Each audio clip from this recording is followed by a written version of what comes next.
أعوذ بالله من الشيطان الرجيم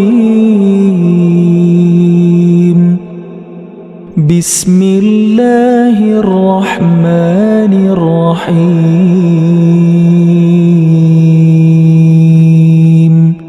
Assalamualaikum warahmatullahi wabarakatuh. Innal hamdalillah nahmaduhu wa nasta'inuhu wa nastaghfiruh wa na'udzu billahi min shururi anfusina wa min sayyiati a'malina. May yahdihillahu fala mudilla lahu wa may yudlil fala hadiya lahu. Asyhadu an la ilaha illallah wahdahu la syarika lah wa asyhadu anna Muhammadan abduhu wa rasuluhu la nabiyya ba'dah. Allahumma salli wa sallim ala nabiyyina Muhammadin wa ala alihi wa ashabihi wa man tabi'ahum bi ihsanin ila yaumiddin, amma ba'd. Alhamdulillah, jamaah yang dimuliakan oleh Allah Subhanahu wa taala, puji syukur kita panjatkan atas limpahan nikmat, limpahan karunia yang Allah limpahkan kepada kita, sehingga pada kesempatan siang ini kita dapat duduk di majelis ilmu ini. Mudah-mudahan duduknya kita menjadi duduk yang diberkahi oleh Allah Subhanahu wa taala, menambah catatan pahala kita, dan kita memohon semoga kita yang dikumpulkan pada kesempatan siang ini kelak kembali dikumpulkan oleh Allah dalam jannah, dalam syurganya. Amin. Salawat dan salam semoga senantiasa dilimpah curahkan kepada Nabi kita, Nabi Muhammad sallallahu alaihi wasallam, keluarga, sahabat dan pengikut-pengikut beliau, umat-umat beliau yang tetap istiqamah, dan semoga kita termasuk umat-umat beliau yang mendapatkan karunia keistiqomahan tersebut. Jamaah yang dimuliakan oleh Allah Subhanahu wa taala, pada kesempatan ini kita masih membahas satu etika di dalam majelis. Kalau sebelumnya kita membahas tentang bagaimana tidak boleh berbisik. Apabila kita berkumpul 3 orang, maka yang 2 tidak boleh berbisik dengan meninggalkan yang 1. Sebab apa? Itu nanti bisa menyebabkan saudara kita salah paham, sakit hati, dan menyebabkan dia tersinggung. Nah, ini yang kita sampaikan pekan lalu, bahwa Islam itu sangat menjaga jangan sampai kita sebagai muslim itu menyakiti muslim yang lain. Itulah makna sabda Nabi, al-muslim man salimal muslim min lisanihi wa yadihi. Muslim itu adalah apabila muslim lainnya itu selamat dari gangguan lisan dan tangannya. Islam itu kan salah satu maknanya adalah keselamatan. Maka bukti bahwa keislaman kita itu baik ialah apabila muslim lainnya itu aman dari gangguan lisan kita dan dari gangguan tangan kita, maksudnya perbuatan kita. Nah, kalau seandainya di dalam pergaulan kita muslim yang lain, saudara-saudara kita, teman-teman kita itu merasa nyaman, merasa tidak tersakiti baik oleh lisan maupun tangan atau perbuatan kita, maka ini bertanda baik. Tapi sebaliknya, kalau masih banyak yang merasa tersakiti dengan gangguan lisan dan tangan kita, perbuatan kita, maka patut kita evaluasi, ini ada yang salah dengan keislaman kita. Sekalipun mungkin dari sisi ibadah dia bagus, tapi dari sisi muamalahnya dia bermasalah. Ini patut menjadi catatan bagi kita semua. Nah, hadis yang berikutnya adalah hadis yang kelima di dalam Kitabul Jami' Bulughul Maram ini hadis dari Abdullah bin Umar yang mengatakan bahwa Rasulullah sallallahu alaihi wasallam telah bersabda, la yuqimu rajulu rajulah min majlisihi summa yajlisu fihi walakin tafassahu wa tawassau. Janganlah seseorang memindahkan orang lain dari tempat duduknya kemudian dia menduduki tempat tersebut, tetapi yang benar adalah hendaklah dia memberikan kelapangan dan keluasan. Nah, hadis riwayat muttafaq alaih, disepakati oleh Imam Bukhari dan Muslim. Apa maksud hadis ini? Hadis ini tidak boleh ada seseorang yang duduk di suatu tempat lalu kita suruh bergeser dia, lalu kita menduduki tempat tersebut. Ini tidak boleh. Ini maksud hadis ini secara umum. Kita jelaskan beberapa kandungan di dalam hadis ini, ya. Yang pertama, tidak dihalalkan seorang muslim untuk menyuruh saudaranya atau memerintahkan saudaranya yang hadir lebih dahulu agar dia menjauh dari tempat atau menyingkir dari tempat duduknya, kemudian dia duduk di tempat tersebut. Karena siapa saja yang mendapatkan sesuatu yang mubah duluan, maka dialah yang paling berhak terhadapnya. Dalam satu hadis disebutkan, man sabaqa ila malam yasbaq ilaihi fahuwa lahu. Barang siapa yang terlebih dahulu mendapatkan sesuatu yang mubah, maka dialah yang lebih berhak akan hal itu. Hak ini tetap berlaku baik yang bersangkutan hanya menempati sebentar atau tidak. Yang pasti siapapun yang mendapatkan tempat duduk lebih dahulu, maka dialah yang lebih berhak, termasuk jika dia harus pergi darinya karena satu keperluan lalu kembali lagi. Ketentuan ini berlaku di semua majelis, baik di mushola, masjid, pesta atau yang lainnya. Nah, ini satu etika. Sekali lagi ini menegaskan bahwa Islam ini adalah agama yang penuh dengan adab, agama yang mengedepankan etika. Sampai persoalan ini pun diingatkan oleh Nabi SAW kepada kita dan kemudian menjadi pembahasan para ulama di dalam kitab-kitab hadisnya. Nah, maksud hadis ini tidak boleh menggeser saudara kita yang sudah duduk di suatu tempat itu. Maksudnya adalah di tempat umum yang itu tidak ada ketentuan siapa yang duduk di situ, ya. Nah, ini maksudnya di tempat yang umum. Adapun di tempat-tempat yang khusus, misal kalau seseorang bertamu di rumah, mungkin tuan rumahnya belum keluar, lalu ada yang menyambut, mungkin anaknya, dipersilahkan duduk aja, dia duduk saja di sembarang tempat. Lalu tuan rumah tuh boleh mungkin di tempat itu kurang nyaman, ya, maka oleh tuan rumah digeser, Pak, mohon maaf pindah ke sini saja karena di situ kok ini boleh, ya. Atau di tempat-tempat duduk yang khusus, misalnya tempat duduk yang sudah ditetapkan tempat duduknya. Di mana misalnya, Pak? Di pesawat, ya. Nah, itu boleh kalau dia salah tempat duduknya. Pramugari boleh bilang, Pak, bergeser, Pak. Jangan nanti mentang-mentang habis ngaji dibacakan hadis ini. Tidak boleh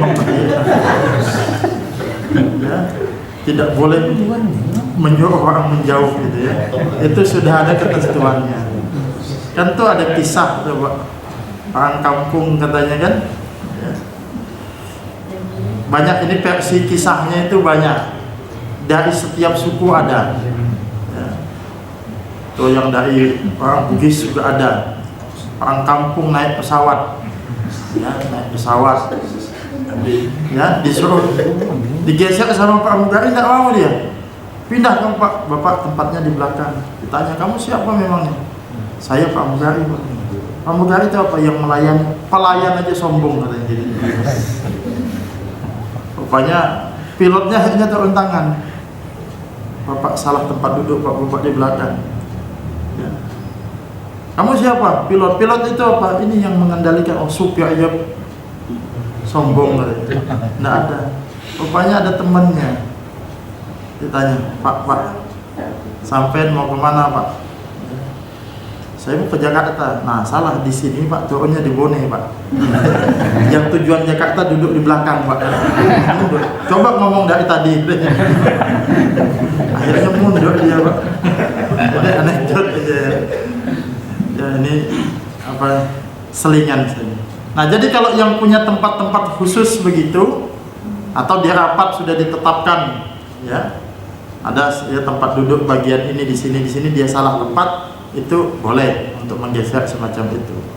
Tapi kalau yang tempat umum seperti di musola, di masjid, ya di undangan, dia yang sudah dapat duluan, maka dialah yang berhak untuk menempati tempat duduk tersebut. Nah, sebab kalau dalam hal yang mubah, maka siapa yang duluan dapat, maka dia yang berhak. Makanya disebutkan di dalam hadis tadi yang saya bacakan, man sabaq ila malam yasbaq ilaihi fahuwa lahu. Barang siapa yang terlebih dahulu mendapatkan sesuatu yang mubah, maka dialah yang lebih berhak akan hal itu. Kalau dulu kita anak kecil ya, itu ada tuh Pak jualnya doorstep tuh Pak ya. Dah ini tempatku ini, tidak boleh yang. Itu memang betul ya. Tetapi dalam hal-hal yang mubah.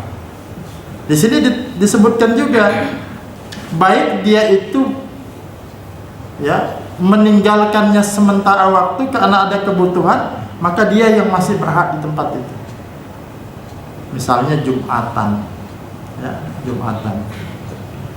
Kalau kita mengetahui ada orang yang pergi mungkin sementara waktu, mungkin dia berwudu, maka dia yang berhak kembali ke tempat itu. Kalau kita mengetahui, jangan kita tempati. Tapi kalau orang yang datang belakangan tidak tahu, lain cerita ya. Makanya hendaknya bagi yang meninggalkan itu ya menaruh tanda. Yang banyak itu di undangan. Ya. Kursinya sedikit kan. Nah, ke undangan ditunggu. Begitu dia ngambil minum, diduduki langsung. Begitu pulang balik dia bingung mana tempat duduk tadi. Itu serba salah dia ya. Nah, padahal kalau kita tahu memang dia tidak bermaksud untuk meninggalkan, secara adab hal tersebut tidak diperbolehkan. Nah, kemudian jamaah yang dimuliakan oleh Allah Subhanahu wa taala, ya, memang betul bahwa yang baru datang hendaknya tidak boleh tadi menggeser tempat duduk, tapi bagi yang telah duduk duluan hendaklah dia berlapang-lapang. Misalnya kita duduk di sini, ada teman kita yang duduk, etikanya yang baru datang kan tidak boleh menggeser. Tapi yang sudah duduk duluan harusnya paham-paham. Makanya dikatakan di sini walakin tafassahu wa tawassau. Hendaklah dia berlapang-lapang dan ya memperluas, memberikan keluasan. Nah, yang tadi yang baru datang tidak boleh menggeser, tapi kita yang duduk itu paham, oh ini ada yang datang, ayo Pak, monggo Pak, sini kasih tempat duduk. Ya. Jangan sebaliknya, justru kemudian menyempitkan sengaja gitu ya, tidak mau. Padahal kalau dia bergeser sedikit itu masih ada kesempatan. Dan ini termasuk, saya pernah dapat pertanyaan, ini berlaku. Nah, kita ini termasuk pembahasan lain adalah kalau sholat sunnah kita tuh dianjurkan berpindah tempat, tapi bukan sebuah kemutlakan. Salah satu hikmah dianjurkannya berpindah tempat adalah sebab setiap tempat ibadah kita itu, tempat sujud kita, sholat kita itu nanti akan menjadi saksi di hadapan Allah Subhanahu wa taala. Jadi kalau kita pindah-pindah tempat itu menjadi banyak yang akan menjadi saksi, ini satu nilai tambah. Nah, Begitu selesai sholat, kita ingin sholat sunnah kan ingin pindah tuh. Sebagian praktek bertukaran tempat. Hal ini tidak masalah kalau sama-sama memang ingin bertukar. Tapi jangan sampai orang masih asik sedang berzikir, baik berzikir betulan apa ya, berzikirnya keterusan Pak, tidak bangun-bangun. Jangan disuruh, Pak tukar Pak, saya mau sholat, jangan. Itu tidak boleh masuk di dalam larangan hadis ini, kecuali memang dia pas kita berdiri, dia bangkit berdiri, kita tawarkan juga, itu boleh. Tapi kalau dia sedang asik masih berzikir, dia asik kemudian berdoa masih khusyuk, jangan. Tidak ada tempat yang lain tidak apa-apa, di situ saja. Makanya saya secara pribadi ketika di masjid-masjid yang mungkin tidak terlalu luas tapi jamaahnya padat, ketika noleh kanan kiri tidak mungkin untuk bergeser, ya sudah, sholat di situ saja. Nah, jangan sampai kita mengajak sesuatu yang sunnah tapi malah melanggar etika tentang hal ini tadi. Nah, jamaah yang dimuliakan Allah Subhanahu wa taala, kemudian tadi dikatakan sebagaimana kita katakan hendaklah kita berlapang-lapang di dalam majelis. Nah, tadi peringatan bagi yang datang belakangan itu jangan tidak mengerti adab, menyuruh orang berpindah, tapi bagi yang sudah duduk, yang sudah duluan ada di dalam majelis diperintahkan tafassahu wa tawassahu, berlapang-lapang dan memberi keluasan. Ini etika di dalam majelis yang disebutkan oleh Allah Subhanahu wa taala di dalam Al-Qur'an, yakni surah Al-Mujadilah ayat yang ke-11. Wahai orang yang beriman, apabila dikatakan kepada kalian berlapang-lapanglah di dalam majelis, maka hendaklah kalian berlapang-lapang, niscaya Allah akan melapangkan kalian. Jadi kita disuruh berlapang-lapang di dalam majelis apa? Supaya semakin banyak yang punya kesempatan untuk duduk di majelis itu. Saya kadang memaknai hadis ini justru selain secara literally bahwa di dalam satu majelis kita berlapang-lapang memberikan kesempatan kepada orang lain. Cuma saya juga memaknainya secara maknawi. Berlapang-lapang di dalam majelis itu maknanya adalah membuka akses seluas-luasnya untuk memberi kesempatan kepada orang bisa hadir di majelis ilmu. Jadi ya, maknanya saya ulang, berlapang-lapang di dalam majelis itu bisa bentuknya adalah seperti kita ini memberikan kesempatan kepada orang lain untuk duduk di majelis ilmu, atau secara maknawi bisa juga berlapang-lapang memberikan akses kesempatan supaya semakin banyak yang bisa hadir di dalam majelis ilmu. Nah, salah satu wujudnya bagaimana? Membuka pengajian di berbagai tempat, bahkan tempat-tempat yang sebelumnya tidak terfikirkan bagi orang mengadakan pengajian, itu diadakan. Makanya kami bersama teman-teman itu dimanapun, kalau ada orang yang ingin mengadakan pengajian, ya, itu kita buka seluas-luasnya. Makanya kita punya selain dakwah pedalaman, dakwah pinggiran, dakwah di perkebunan, masuk di antaranya dakwah di perkantoran ini. Ya. Kan mungkin pada waktu-waktu yang telah lalu ya, yang lampau-lampau, mungkin 10, 20 apa 10 tahun yang lalu saja, mungkin di perkantoran itu jarang mengadakan pengajian rutin. Paling kalau ada yang sifatnya insidental, adanya peringatan-peringatan saja. Nah, maka sekarang sudah hampir di berbagai tempat itu ada pengajian-pengajian rutin. Ini termasuk membuka akses kesempatan yang seluas-luasnya. Kemarin pagi juga saya ngisi di Polresta Samarinda, alhamdulillah tuh setiap Selasa pengajian juga polisi sebelum beraktivitas. Ini makna berlapang-lapang di dalam majelis. Banyak nanti ada juga kita mengkonsep pengajian keluarga. Kadang-kadang ada di dalam anggota keluarga besar itu ada 1-2 yang sudah ngerti agama, tapi dia kesulitan untuk dakwah mengajak kepada keluarganya yang lain. Diajak datang ke masjid juga susah pengajian. Hanya diundang ke rumahnya, diadakan pengajian, dikumpulkan. Itu juga bagian daripada membuka akses seluas-luasnya untuk bermajelis ilmu. Makanya di sini Al-Imam Al-Qurtubi mengatakan makna hadis berlapang-lapang di dalam majelis itu, Allah memerintahkan kepada kaum muslimin agar saling berkasih sayang dalam menjalin persahabatan, yang diantaranya diwujudkan dengan memberikan kelonggaran tempat bagi yang hadir belakangan di dalam majelis Rasulullah agar dapat bergabung, yaitu ikut duduk untuk mendengarkan nasihat-nasihat beliau sekaligus berkesempatan memandang wajah beliau yang mulia. Jadi ya, di zaman Nabi itu ayo mendekat, diberikan kesempatan untuk dekat ke majelisnya Rasulullah sallallahu alaihi wasallam. Ini juga menggambarkan persahabatan di antara kaum muslimin.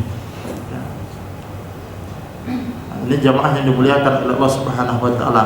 Nah, sekaligus hadis ini, ayat-ayat ini menepis adanya satu kelompok eksklusif ya di dalam agama Islam, yang nanti kalau pengajian hanya mengkhususkan kelompoknya saja. Padahal kalau sudah urusan ngaji itu bisa siapa saja yang mau ikut diberikan kesempatan seluas-luasnya. Makanya kadang-kadang kan ada kalau sudah ngaji di kelompok ini tidak mau lagi ngaji di kelompok yang lain. Itu eksklusif. Padahal harusnya pengajian itu terbuka, pengajian itu tidak tertutup. Siapa saja yang ingin bergabung silahkan. Nah, ini semangat dari hadis ini. Masih menurut Imam Al-Qurtubi, beliau mengatakan yang benar ayat ini berlaku umum bagi setiap majelis yang membicarakan perkara kebaikan, baik majelis untuk menyusun strategi. Ya, kalau zaman Nabi menyusun strategi perang, termasuk diantaranya rapat, urusan keumatan, urusan masyarakat, majelis zikir, ataupun majelis saat melaksanakan sholat Jumat. Namun tetap dengan prinsip setiap orang lebih berhak terhadap tempat yang dia dapatkan terlebih dahulu. Para ulama dari kalangan kami, kata Imam Al-Qurtubi, berpendapat bahwa hadis ini menunjukkan bahwa akan wajibnya mengkhususkan tempat yang telah terlebih dahulu diduduki oleh seseorang sampai dia berlalu dari tempat tersebut secara permanen. Bila yang lebih punya hak atas tempat tersebut berdiri, maka setelah kembali dia tetap punya hak ya atas tempat tersebut. Jadi hilangnya hak itu kalau dia meninggalkan secara permanen. Adapun dia meninggalkan sementara, sebagaimana kita katakan di awal tadi, maka masih dia yang berhak. Makanya hendaknya di masjid itu terutama ya, mengatur shaf itu jangan, kalau saya melihat begini, nanti ada anak-anak atau saya itu anak-anak yang sudah di depan disuruh ke belakang semua.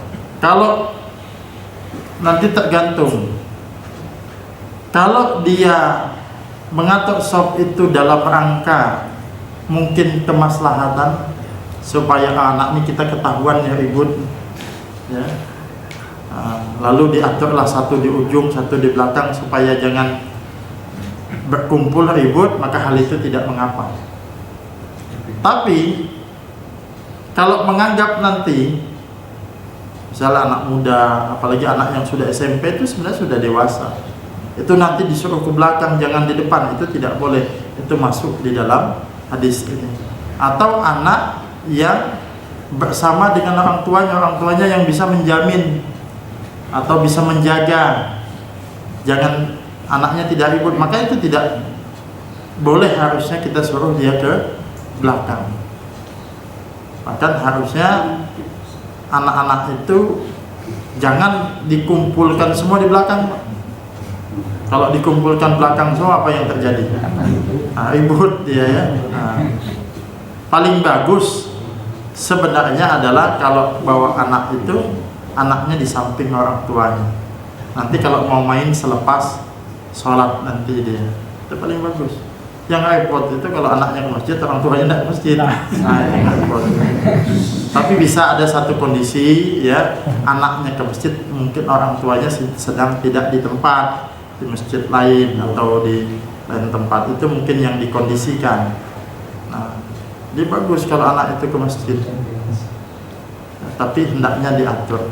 Tapi maksud saya, jangan sampai ada satu prinsip seolah-olah bahwa sob anak itu, barisan anak itu mesti di belakang. Ini tidak. Kalau anaknya saleh, apalagi anak yang sudah kelas 6 ngerti gitu ya, apalagi sudah SMP, dia sejak awal ingin di depan, jangan kita suruh ke belakang, biarkan dia di depan. Mungkin ada 1-2 anak yang memang dia itu soleh, 1-2 anak yang memang sudah mengerti, dia datang duluan, jangan dipindah ke belakang, khawatir masuk di dalam larangan ini. Nah, yang terakhir, sebagaimana kita sampaikan pekan lalu juga, jamaah yang dimuliakan oleh Allah Subhanahu wa taala, hadis ini menunjukkan satu prinsip tawazun. Tawazun itu keseimbangan di dalam Islam. Apa maksudnya tawazun? Maksudnya tawazun, keseimbangan itu adalah hendaknya dua belah pihak saling memperhatikan adabnya masing-masing. Tadi itu, yang baru masuk memperhatikan adabnya untuk tidak mengambil tempat orang lain secara semena-mena, yang sudah di dalam memperhatikan adabnya untuk berlapang-lapang di dalam majelis. Ini prinsip keseimbangan yang ada di dalam Islam. Kita lihat dalam segala hal. Begitu juga di rumah tangga. Itu ada prinsip keseimbangan antara ya hubungan suami istri. Bagaimana kemudian istri diperintahkan untuk taat kepada suami, tapi suami juga diperintahkan untuk menyayangi istri.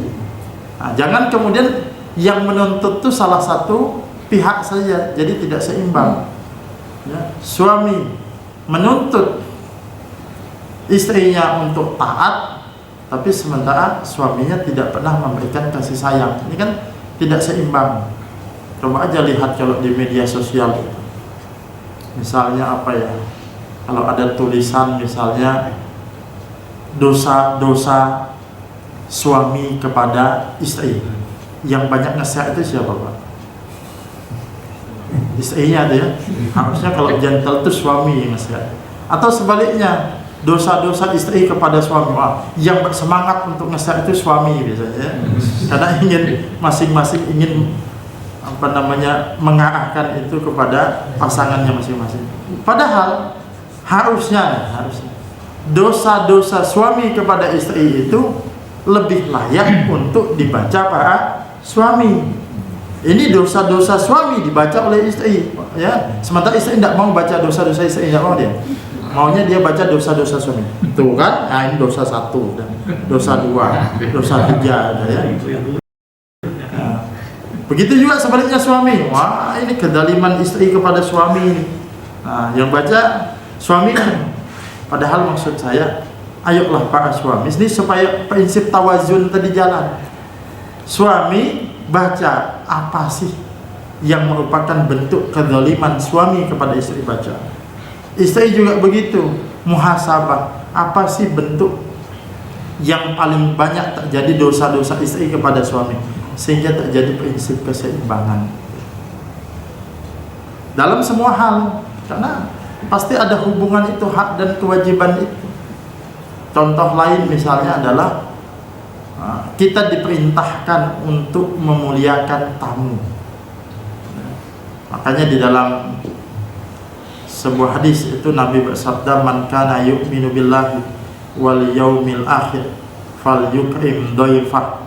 Barang siapa yang beriman kepada Allah dan hari kemudian, hendaklah dia memuliakan tamunya. Ini perintah memuliakan tamu dikaitkan dengan keimanan. Pertanyaannya, ini mesti dibaca oleh siapa? Mestinya dibaca oleh tuan rumah supaya dia memuliakan tamunya. Jangan kebanyakan dibaca oleh orang yang suka bertamu, jadi ngancam dia. Nanti dia begitu datang ya, nanya, dia bikin teka-teki dia apa. Teka-tekinya apa? Katanya apa, teka-tekinya anti mainstream lagi. Kalau yang biasa kan biasa saja. Ini pertanyaannya, apa bedanya gajah dengan kopi? Bingung tuan rumah kan? Jelas sudah. Memang apa bedanya? Nah, dijawab, kalau gajah itu dari jauh sudah kelihatan, kopi dari tadi tidak kelihatan gitu. Ini, nah jadi penjelasan tentang tamu tadi itu rupanya salah pegang dia. Begitu juga larangan untuk meminta-minta itu mestinya dipegang oleh orang miskin, jangan dipegang orang kaya.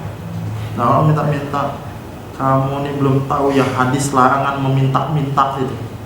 Saya bukannya pelit sih, tapi tidak boleh meminta-minta, tidak mau memanjakan kamu. Nah, sebaliknya, ancaman bagi yang menumpuk-numpuk harta itu mestinya dipegang oleh orang kaya, jangan sampai dipegang oleh orang miskin. Nanti salah gunakan dia. Bapak tahu tidak Pak, menumpuk-numpuk harta itu nanti hartanya akan disetrikakan di punggung, lambung dan dahinya, tersiksa di akhirat. Jadi ngancam gitu ya.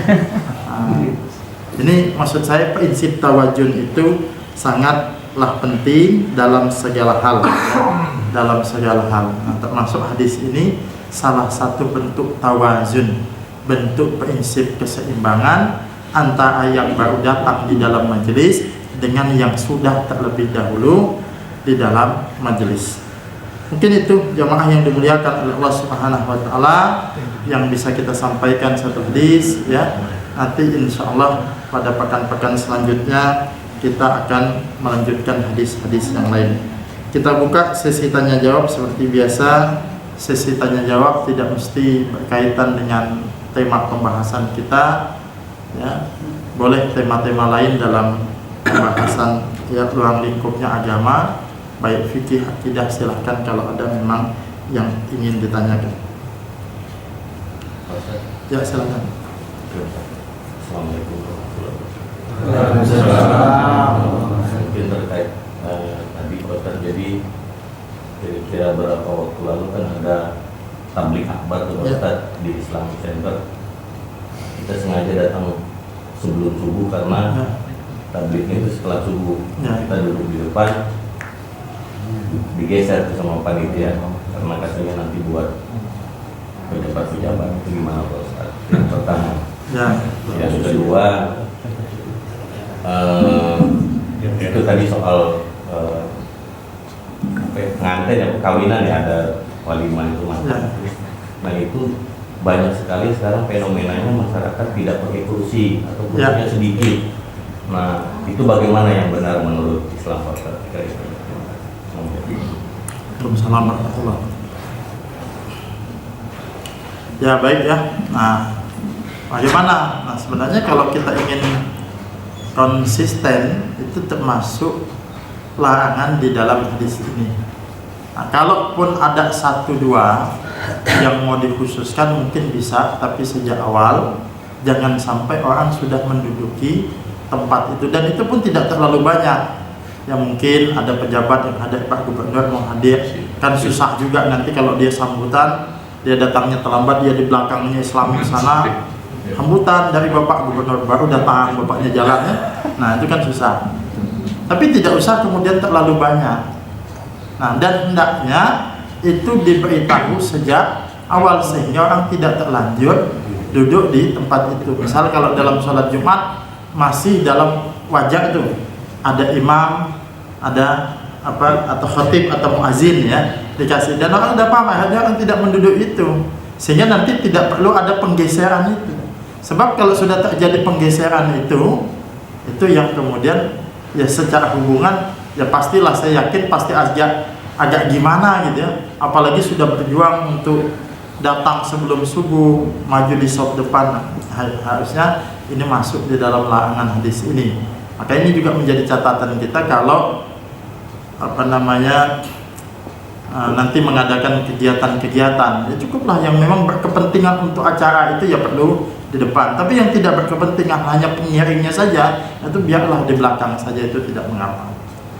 Nah, yang menarik juga yang kedua tadi, di undangan saya mendapati kadang-kadang undangannya itu gedungnya luas ya, mewah, tapi jumlah kursinya sedikit, karena tadi mungkin ada sengaja untuk makan berdiri dan lain sebagainya. Ini bukan budaya kita dan ini bukan adab kita. Sebab ya seminimal-minimalnya para ulama mengatakan hukum makan dan minum berdiri itu makruh, yaitu seminimal-minimalnya. Nah, ada yang mengatakan haram makan minum berdiri itu kecuali ada sebab tertentu saja ya. Seperti Nabi pernah minum berdiri air Zam-Zam kan, itu disebutkan adalah ingin melihatkan kepada orang lain bahwa beliau minum, tapi etika awalnya adalah duduk. Hadisnya jelas, riwayat Imam Muslim, la yas'ubanna ahadukum qa'imah, janganlah salah seorang di antara kalian minum sambil berdiri. Tapi kan Pak Ustadz itu dalilnya tentang minum. Nah, itu ada ceritanya. Sahabat ketika itu bertanya, bagaimana makan ya Rasulullah? Apalagi kata Rasulullah, minum saja tidak boleh berdiri, apalagi makan. Jadi hendaknya ya, kalau kita mengadakan acara, sediakanlah kursi yang cukup memadai ya, cukup memadai.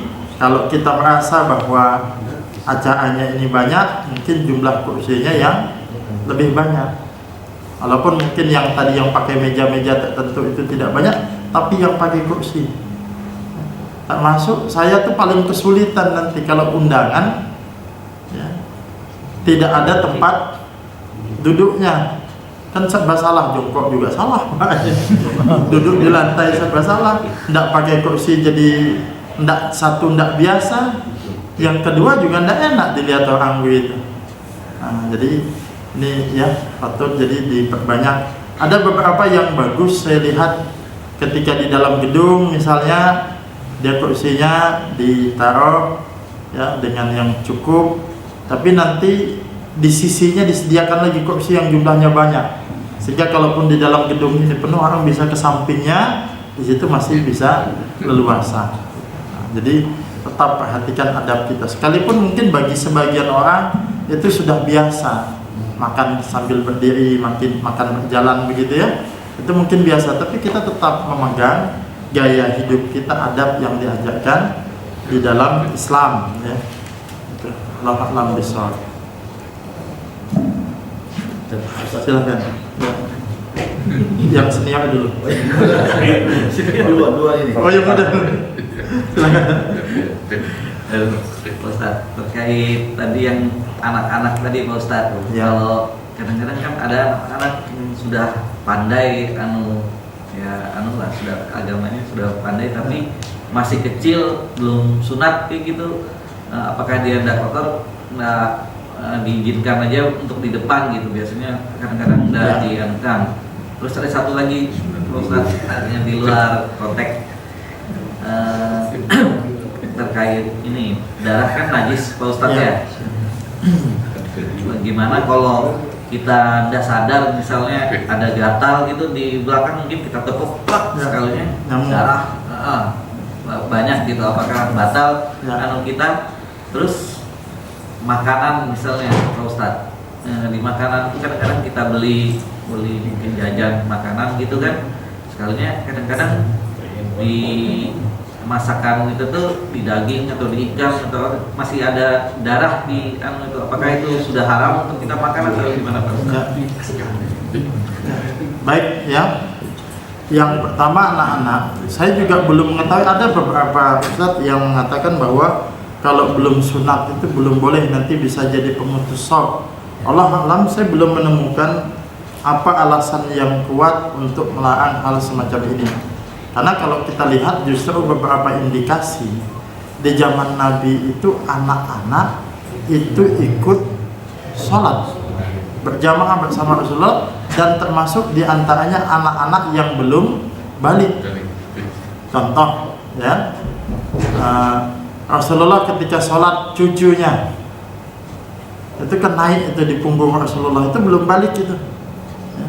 Sampai Rasulullah sujud lama. Sebagian sahabat berpikir ada apa dengan Rasulullah ini ya. Nah ternyata cucunya naik, itu pasti belum balik Pak. Kalau sudah balik 10 tahun naik ini lumayan tuh Pak ya. Nah, sama ada seorang ibu yang Nabi kemudian mempersingkat bacaan sholatnya ya. Lalu menggendong bayinya ya, menggendong bayinya, ini juga belum balik. Maka Allah alam itu tetap masih boleh di depan. Hanya saja untuk saat ini yang perlu diperhatikan itu ketika kita bawa ke masjid terkait dengan pampasnya. Artinya pastikan bahwa pampasnya pampas baru. Jangan sampai ya khawatirnya tadi kita pas. Kalau kita tidak menggendong, tidak tidak ada masalah sebenarnya. Cuma waktu kita menggendong, pas dia sedang ada najisnya di sini kan yang kotor, itu saja yang harus kemudian kita berhati-hati, kita perhatikan ya. Mungkin kalau memang sudah kita niatkan bawa ke masjid, nanti perhatikan kalau yang masih kecil banget. Tapi kalau yang sudah besar, misalnya kelas 3, kelas 4 kan tidak pakai pampers tapi belum balik, maka hal itu tidak mengapa ya, sekalipun belum sunat ya. Kemudian yang kedua, tadi dengan darah yang disebut najis itu ada beberapa jenis. Yang pertama yang disepakati tentang kenajisannya itu adalah darah haid. Ini sepakat sudah, kalau darah haid maka itu najis. Yang kedua, nanti yang termasuk najis oleh sebagian ulama adalah darah yang mengalir yang jumlahnya sangat banyak. Adapun darah-darah yang kecil yang sedikit jumlahnya itu termasuk yang dimaafkan, termasuk darah nyamuk ya. Bahkan nyamuknya sendiri itu sesuatu yang dimaafkan. Ketika ada lalat masuk ke tempat, kan dia tidak terhukumi sebagai najis tuh ketika ke bejana tempat minum kita, yang kata Nabi apabila lalat masuk bejana itu sekalian dicelupkan. Kenapa? Yang satunya ada racun, yang satunya ada penawar. Dan secara penelitian sekarang kan juga sudah terbukti. Jadi kalau seperti itu termasuk yang dimaafkan ya, termasuk yang dimaafkan. Nah lalu bagaimana dengan darah-darah yang masih tersisa di makanan ya? Wallahu a'lam, itu juga bukan termasuk sesuatu yang mutlak haram. Yang haram itu adalah betul-betul itu kan sebenarnya cucinya yang kurang bersih ya. Jadi kita tidak dihukumi kemudian sebagai makan darah itu sebenarnya. Yang diharamkan itu seperti orang darah dibekukan, ada kan? Nah, itu yang tidak boleh dimakan. Seperti orang kalau ada apa misalnya dia menghisap darahnya lalu kemudian ditelan, itu juga yang tidak boleh. Nah, adapun hal-hal yang sulit kemudian untuk dihindari, nah itu sebenarnya cara pengolahannya yang tidak tepat. Selama dia sudah menyembelihnya dengan baik, lalu kan kadang-kadang diikat di ayam itu kan masih ada juga tuh. Maka hal-hal semacam itu ya bukan termasuk dianggap sebagai memakan darah, tapi paling tidak dia kurang sempurna dan kurang bersih di dalam pengelolaan. Mungkin itu, Allah a'lam bishawab. Silakan tadi Pak. Ya. Saya kebetulan mirip dengan Pak Dhani tadi masalah anak-anak tua Ustaz. Ya. Saya kebetulan ya punya pengalaman sendiri. Kalau saat di depan dengan anak-anak yang belum balik itu justru malah disuruh harus di pinggir, di pinggir. Atau kadang-kadang malah anak-anak itu memang disuruh di belakang. Ya. Yang dianggap tidak masih belum akal balik. Itu bilang tadi memang dianggap memutus sop Pak Ustaz. Ya, pertama tidak ada kita dapat ketentuan dari Nabi bahwa sop anak mesti di belakang, itu tidak ada ketentuan semacam itu. Makanya saya katakan tadi, kembali kepada maslahat yang ingin kita capai. Kalau misalnya kan ada dua anak, nah ini sebenarnya hukum asalnya itu tidak boleh ketika ada dua anak yang berdekatan kita pecah gitu ya, lalu kita duduk berdiri di antaranya, secara hukum sebenarnya tidak boleh ya. Misalnya gini, ada dua orang dewasa duduk ya, berduaan di sini, kita masuk ke tengahnya secara sengaja, itu tidak boleh. Maksudnya lalu kemudian memisahkan di antara kedua itu. Nah, secara hukum asal juga begitu. Cuma kan ketika mengatur anak itu punya maslahat yang ingin dicapai. Karena kalau kita biarkan, nanti anak dua ini bakal ngobrol, itu kita pecah atau kemudian kita pisah, maka hukumnya menjadi tidak mengapa.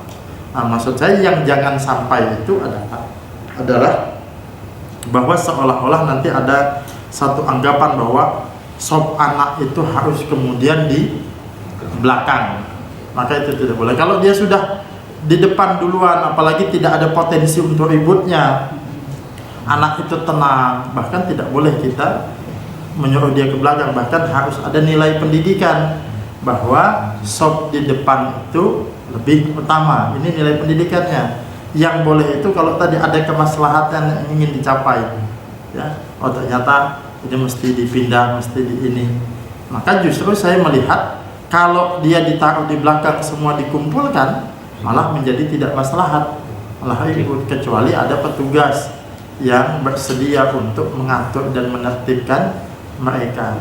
Nah, jadi bukan satu ketetapan pasti mengatur sop anak-anak, karena tidak ada ketentuan di dalam hadis, di dalam Al-Quran apalagi mengenai di mana sop anak-anak itu ya. Nah, kalaupun kita ingin mengatur, semata-mata ada kemaslahatan yang ingin dicapai. Nah, itu saja poinnya. Allah ya, bagaimana kalau misalnya anak-anak tuh kadang-kadang setelah sholat, setelah waktu sholat kadang-kadang memang pergi Ustaz, ya. Lalu bergeser kan untuk merapatkan Ya. Tiba-tiba datang lagi dia Ya. menyisir ke pasar. Nah, termasuk bergeser merapatkan ke bapak gitu. Nah, termasuk yang perlu ditertibkan itu kalau kita sudah tahu sifat anak-anak yang begitu. Nah, kalau itu boleh maslahatnya kita yang ingin kita jawab itu boleh di belakang ketimbang dia keluar masuk. Bahkan mungkin ada peringatan-peringatan dalam bentuk pengajaran yang tidak boleh loh. Kalau mau di depan sini sudah di depannya, tapi jangan kemana-mana. Tapi kalau masih mau jalan-jalan tuh di belakang aja kan gitu. Nah, jadi kalau begitu kondisinya itu berarti ada maslahat yang ingin dicapai, dan itu betul. Ada anak-anak yang gitu pergi dia nanti balik lagi. Nah, kalau memang sudah pergi semacam itu boleh kita merapatkan. Nah, dia balik sudah tidak dapat tempat lagi, sudah lagi. Nah, itu urusannya dia gitu. Nah, jadi memang kita harus mengetahui ada anak-anak yang begitu. Nah, kalau itu boleh di belakang karena dia akan sangat mengganggu sholat itu ya, mengganggu sholat kalau sudah semacam itu boleh digeser dan kita merapatkan sop. Jadi menjaga rapatnya sop itu bukan hanya di awal sholat, tapi sepanjang sholat itu juga menjaga konsistensi apa, sehingga kalau ada yang ya batal, yang meninggalkan sopnya, maka yang lain bisa merapatkan atau yang di belakang yang maju. Mana pernah dilakukan oleh Nabi sholat berdua, kemudian datang orang yang ketiga, lalu Nabi sebagai imam dia maju ke depan, itu boleh. Intinya membenarkan shaf itu termasuk gerakan yang diperbolehkan di dalam sholat kalau memang itu ada kebutuhan. Allah a'lam bishawab. Ini Mas Andi biasanya ada? Ya. Cukup, sudah diwakili. Sudah diwakili. Ya, alhamdulillah ya, kita cukupkan sampai di sini, mudah-mudahan. Oh, silakan. Oh, ibu boleh ya, silakan Bu. Bicara Ibu. Assalamualaikum Pak. Waalaikumsalam. Mau tanya, kotoran cicak tuh apa termasuk yang bisa membatalkan sholat Pak? Itu aja Pak. Ya. Ya. Jadi gini, ya memang ini satu hal ya. Kotoran binatang itu nanti diklasifikasikan oleh para ulama menjadi dua. Yang pertama, kalau kotoran dari hewan yang dimakan, yang halal dimakan, maka dia bukan najis menurut sebagian pendapat ulama. Ya. Nah, kalau yang haram dimakan, maka itu sepakat bahwa dia adalah najis. Jadi termasuk diantaranya adalah kotoran cicak. Nih, saya kalau lebih berhati-hati, kotoran cicak itu termasuk najis, ya, termasuk najis. Nah, sekarang kalau dia terkena dengan kita lagi sholat, bagaimana? Pertama, kalau dia tidak mengenai kita secara langsung, ada di tempat itu kotoran cicak, selama kita tidak langsung ya menyentuh, misalnya ada di samping kita atau ada di depan kita, maka itu tidak membatalkan. Tapi kalau dia terkena pakaian kita atau badan kita dan tidak mungkin kita untuk menghilangkannya, kalau di pakaian karena kotoran cicak itu tidak menempel, kalau bisa kita buang maka dibuang. Tapi kalau dia menempel dan itu nanti meninggalkan bekas, maka itu termasuk yang membatalkan sebagai bentuk kehati-hatian kita. Ini sebagai bentuk kehati-hatian kita. Wallahu a'lam bishawab.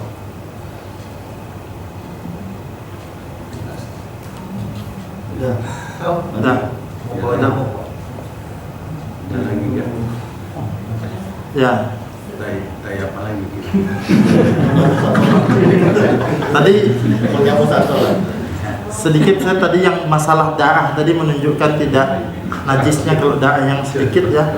Termasuk ketika sahabat itu melakukan peperangan kan, itu luka-luka apa segala macam, mereka tetap sholat.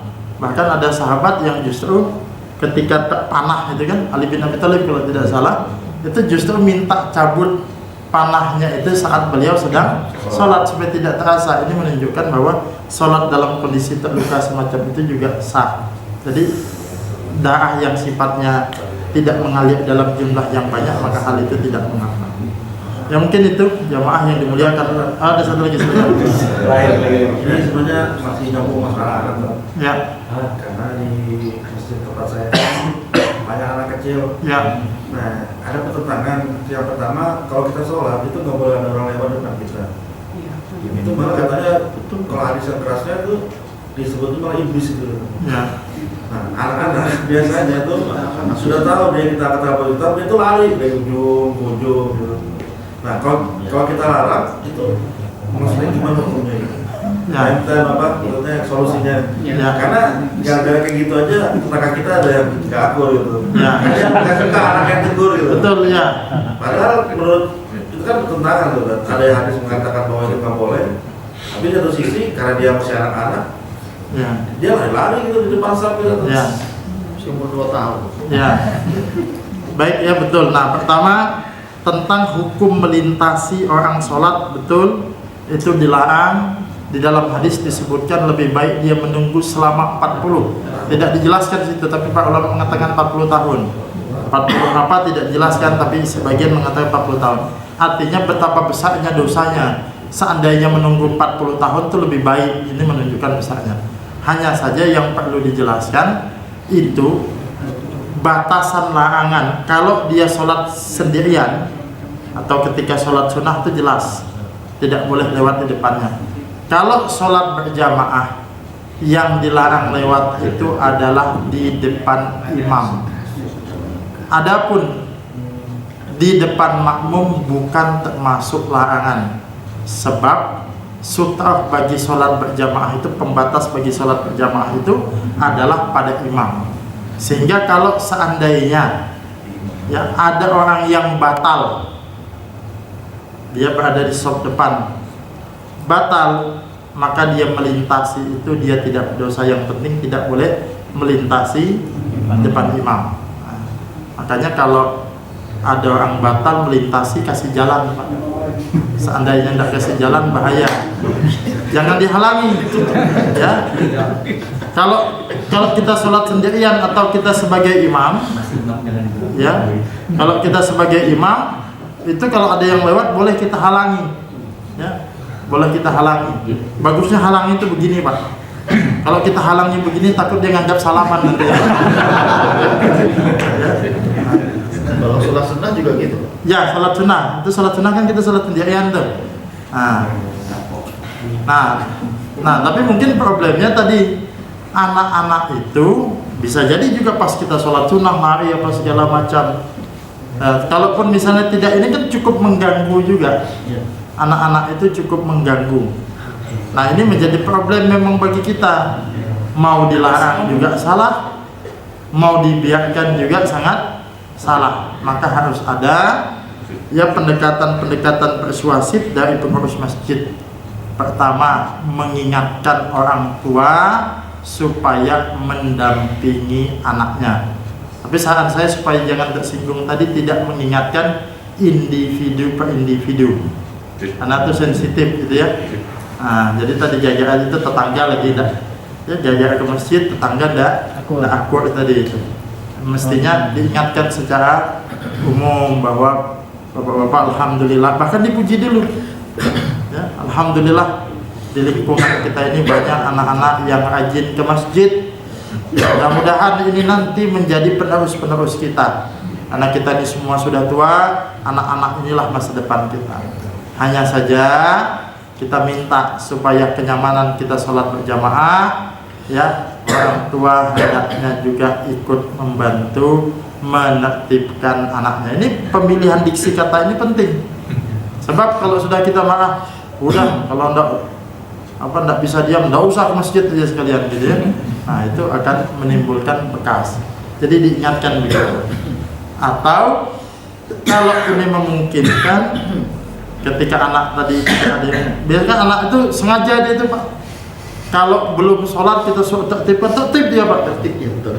Bahkan kita tunggui dulu. Begitu kita sudah Allahu Akbar, dia sudah mulai, Pak.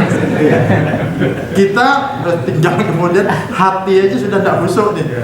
Mungkin dalam hati kita kurang ngajarnya. Tahu dia. Maka kalau kita punya remaja masjidnya diberdayakan, tidak apa-apa mereka sholat, nanti piket aja gantian. Mungkin sholat maghrib siapa, sholat isya, sekaligus memberdayakan ini remaja masjid ini.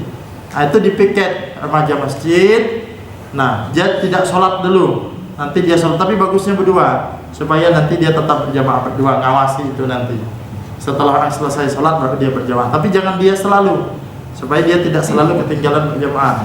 Nanti lain kali siapa lagi gitu. Mungkin itu yang bisa solusinya sampai anak-anak itu juga dinasihatkan. Atau penting juga ada bikin pengajian anak-anak. Kalau ada TPA, mungkin di TPA itu guru TPA-nya suruh mengingatkan adab apa segala macam itu diperhatikan. Nah, kalau tidak ada mungkin satu anak itu dikumpulkan. Nah, itu bisa. Jadi intinya gitulah, cari solusi yang tepat, jangan sampai anak itu terusir dari masjid. Itu solusinya. Allah. Oh iya. Cukup, Andi? Cukup saya. Kalau dapat Andi bilang cukup, berarti kita cukup. Itu baru telepon datang konsul. Ya, kita cukupkan saja, mudah-mudahan ada manfaatnya. Kita tutup dengan doa penutup majelis. Subhanakallahumma wa bihamdika asyhadu an la ilaha illa anta astaghfiruka wa atubu ilaik. Sekian, assalamualaikum warahmatullahi wabarakatuh.